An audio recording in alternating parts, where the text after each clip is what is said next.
What if nothing you see is actually real? Not your body, not the room you're in, not even your own thoughts. What if the entire world you've come to believe in is just a reflection on the surface of something far deeper, far more true? You've been taught to trust your senses, to believe what you can touch, measure, define. But what if your senses are the illusion? What if the most convincing lie is the one you live inside every single day? Consider this: the moment you wake up in the morning, before you even open your eyes, there's already a world waiting for you. Your body, your memories, your name, all ready to pick up where they left off. But who is it that wakes up? And where does this whole world come from?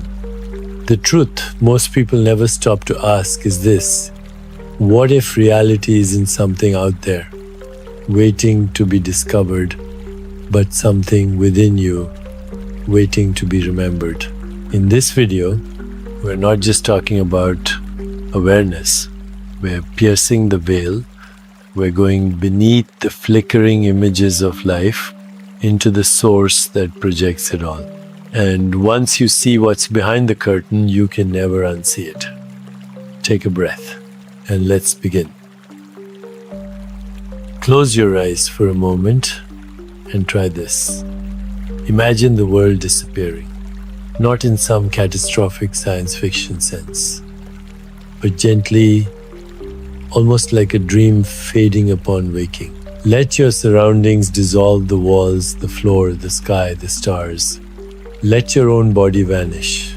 No hands, no breath, not even your name. Now, ask yourself, what remains? What remains is the one who imagined it all, the one who could picture a world and then let it go. We rarely pause to consider just how much of our life we take for granted as real. The table is solid, the body is mine. The thoughts in my head are my identity. But underneath all of it, a quiet question waits, one that most of us never dare to ask. Where is this all happening? Not the table, not the body, not the thoughts, the experience of them. Where is that happening? Science might point to the brain, and the brain to a flurry of neurons firing like city lights. But no one has ever seen a thought under a microscope. No surgeon has cut open a skull and found a sense of self. What they find is chemistry, electricity, not you. So again we ask, where is this all happening? And the answer, though unsettling at first, is profoundly liberating. Everything you experience is happening within you, within your awareness, within the mysterious field of consciousness that is always here, always now, always witnessing. You don't perceive the world because it exists out there. The world exists because you perceive it. Imagine standing in front of a mirror. You see a reflection. You might even adjust your clothing or posture based on that reflection. But you don't mistake the mirror for reality. You know it's just an image, an echo of something deeper. What if your entire life is like that? What if your body, your thoughts, your daily ups and downs are just a reflection too of something far deeper than you've ever been told? We live in a culture obsessed with surfaces, bodies, labels, speed, performance. But these are just the shapes dancing across the surface of a still, silent lake. Beneath them lies the source of it all, you. Not the person with a name and a story, but the presence, the one who watches, the one who knows. And yet, most of us have forgotten how to live from that place. Instead, we get swept up in the movie. We start believing the characters, the plot, the setting are all we are. We identify so deeply with the thoughts in our head that we forget to question who is hearing those thoughts. We cling to the body as our anchor, forgetting that even the body is an experience, rising and falling in awareness. The ancient sages of India had a word for this, Maya. Not just illusion, but the illusion of separation. The illusion that we are a mind living in a body, moving through a world apart from everything else. But there is no real separation, only the illusion of it. And you don't need to believe this, you just need to look quietly, clearly, directly. When you sit in silence and watch a thought arise, where does it come from? When you feel an emotion surge, where does it land? When a sound reaches your ears, where is it truly heard? Not in the body, not in the brain, in you. Not the story of you, but the space before any story begins. This is not a metaphor. This is your actual experience right now. If you slow down enough to notice, your entire world, your entire life is unfolding inside your consciousness. It doesn't matter whether you're looking at a sunset or remembering your childhood, whether you're daydreaming or deep in a conversation, all of it is rising within you. All of it is made of you.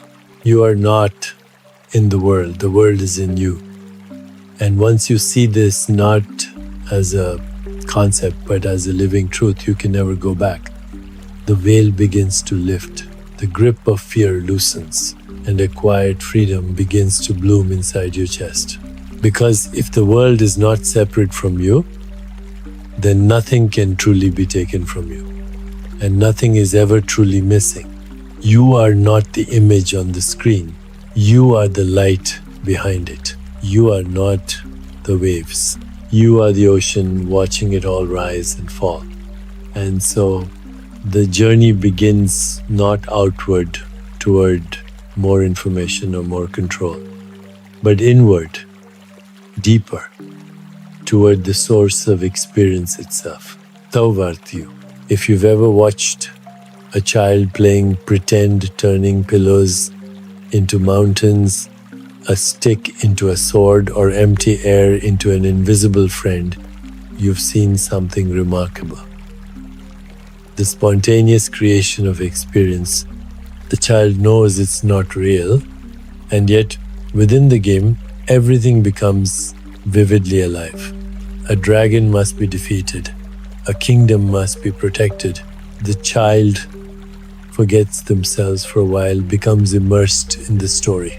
But underneath it all, they are still there watching, aware, free to return the moment the play is over. Now consider this. What if you're playing the same game? What if consciousness, your deepest self, is playing a role, constructing experiences not to deceive you, but to explore itself? This is not about escaping reality. It's about discovering a deeper truth, that reality itself is not fixed or objective, but born moment by moment in the field of awareness. Your joys, your losses, your dreams, they are not random events. They are part of a grand unfolding, a kind of divine theater, in which consciousness tries on masks, creates scenes, and then watches what happens. It's not deception, it's discovery. Imagine standing in front of a still pond. You toss a pebble into it. Ripples spread across the surface. Light dances in new patterns. And for a moment, the pond reveals something it never had before. The pebble is the experience. The ripples are the story. But the pond remains untouched at its depth. It simply becomes conscious through the movement on its surface. This is how life works. This is how you work. Consciousness becomes aware of itself through contrast, through experience, through light and shadow, joy and grief, movement and stillness. Without the ripple, the stillness would remain hidden. Without form, there could be no formlessness. Without illusion, the truth could not be known. So what does that mean for you? It means that the struggles, the questions, the very confusion you feel when you ask, who am I? Those are not mistakes. They are the ripples that reveal the pond. They are the movement through which stillness recognizes itself. Even the sense of being lost is part of the map. Even the pain of separation is part of the way back home. You might wonder, why would consciousness choose this? Why not just remain pure, untouched, silent? But here's the thing. Silence knows itself only through sound. Light knows itself only through darkness. Oneness discovers itself only by first appearing as many. And so consciousness moves, it stirs, it dreams, it forms itself into time and space and memory and matter. Not because it is incomplete, but because it is whole enough to play. You are not the mistake. You are the dance. You are the moment when the dancer becomes the dance and forgets for a little while that they were always the one moving everything. This is why life feels so vivid, why even pain can feel sacred, why love overwhelms us. Because all of it, every flavor, every texture is consciousness learning its own depth. When you see a sunset and feel awe, that awe is not from the sky, it's from you. When you grieve someone you've lost, that grief isn't just sadness. It's the echo of love, the proof that you touched something eternal in the temporary. Even your thoughts, so often judged, resisted, feared, are not intrusions. They are waves of awareness, trying to know itself more deeply. So what happens when you stop judging the experience, when you stop believing the role and start watching the play? Something beautiful begins to unfold. You begin to rest, not in indifference, but in presence. You begin to see the world not as something to conquer or escape, but as something to meet, to witness, to learn from. The suffering doesn't vanish, but its grip loosens, because now you are not just in the story. You are holding the book, you are reading it with compassion, you are the author remembering that the characters are not separate from the source that wrote them. This is not abstract, this is your life. Right now, look at whatever you're experiencing, an emotion, a thought, a sensation. Now ask, who is aware of this? That awareness, that presence, that space in which the thought appears and disappears, that is you. And that you is not a role or a name. It is not your past or your plans. It is the same presence that looked out through your eyes as a child and still does now. It is the one constant, the silent witness. And that witness doesn't need to fix anything. It only needs to remember itself. So take a breath. Not to escape, but to return. Not to shut down, but to open. Every experience, pleasant or painful, is a doorway back to the truth that never left. You are not separate from consciousness. You are how it knows itself. And right now, it's remembering through you. Have you ever watched a movie so immersive that for a moment you forgot where you were? The lights dim. The sound wraps around you. The characters pull you into their lives, their struggles. You flinch when danger strikes. You laugh. You cry. You feel as if it's happening to you. But at no point does the screen itself change. The movie flickers and dances, but the screen stays still, untouched by the story it carries. Now ask yourself, what if your life is just like that?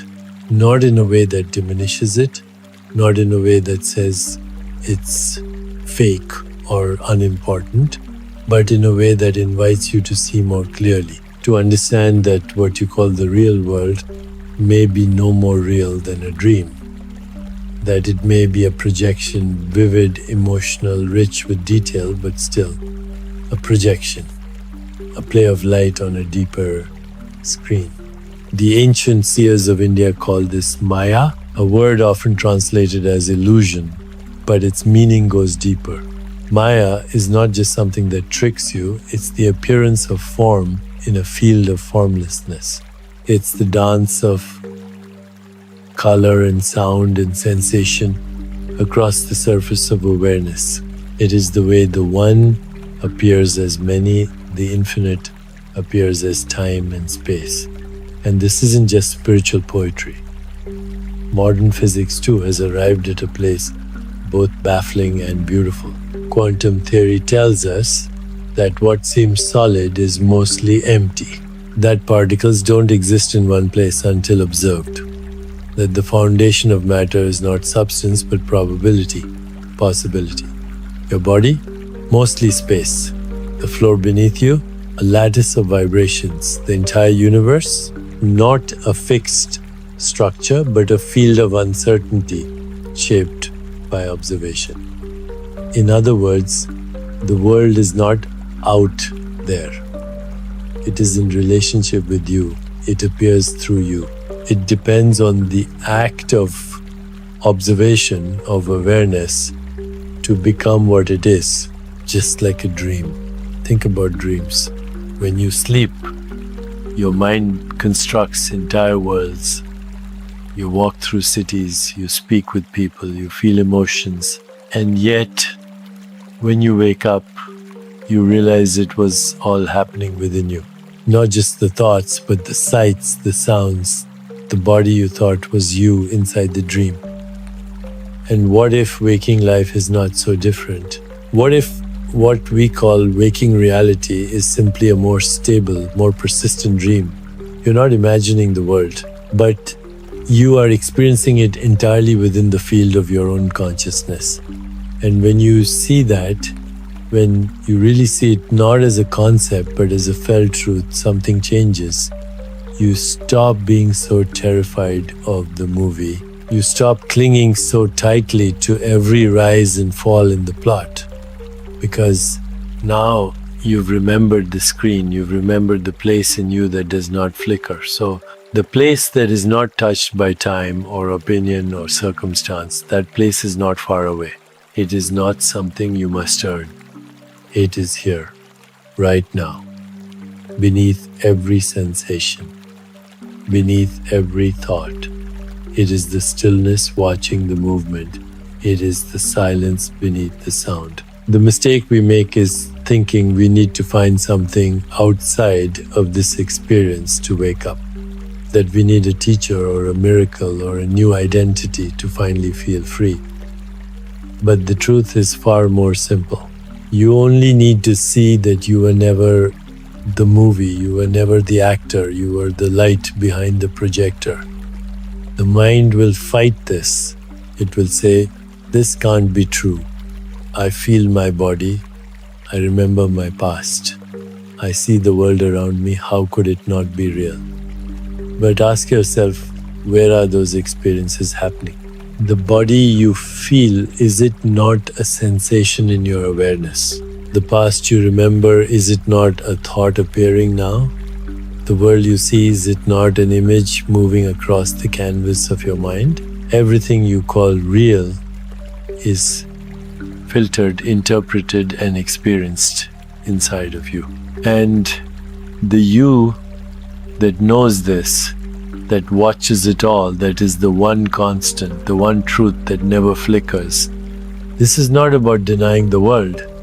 It's about softening your grip on it.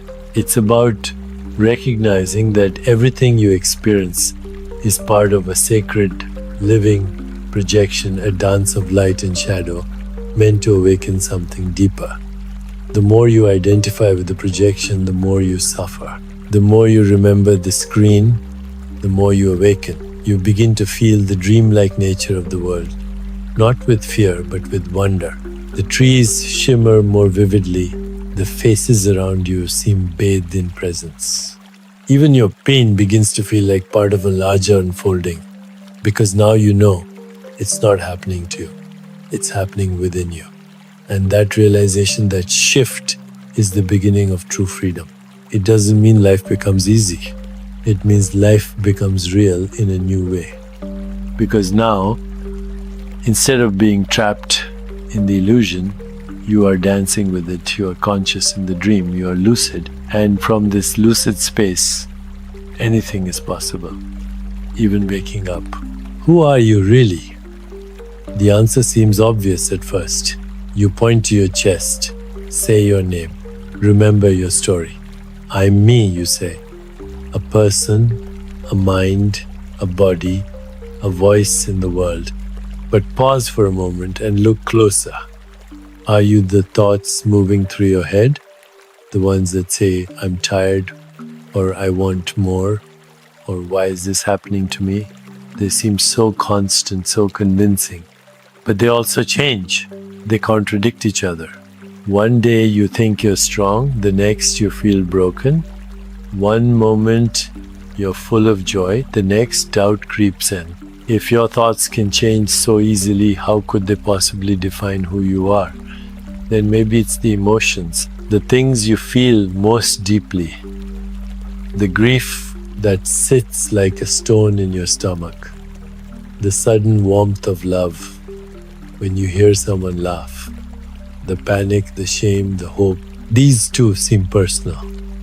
But even emotions come and go. One moment you're overwhelmed. Then it passes. It always passes, like waves rising and falling.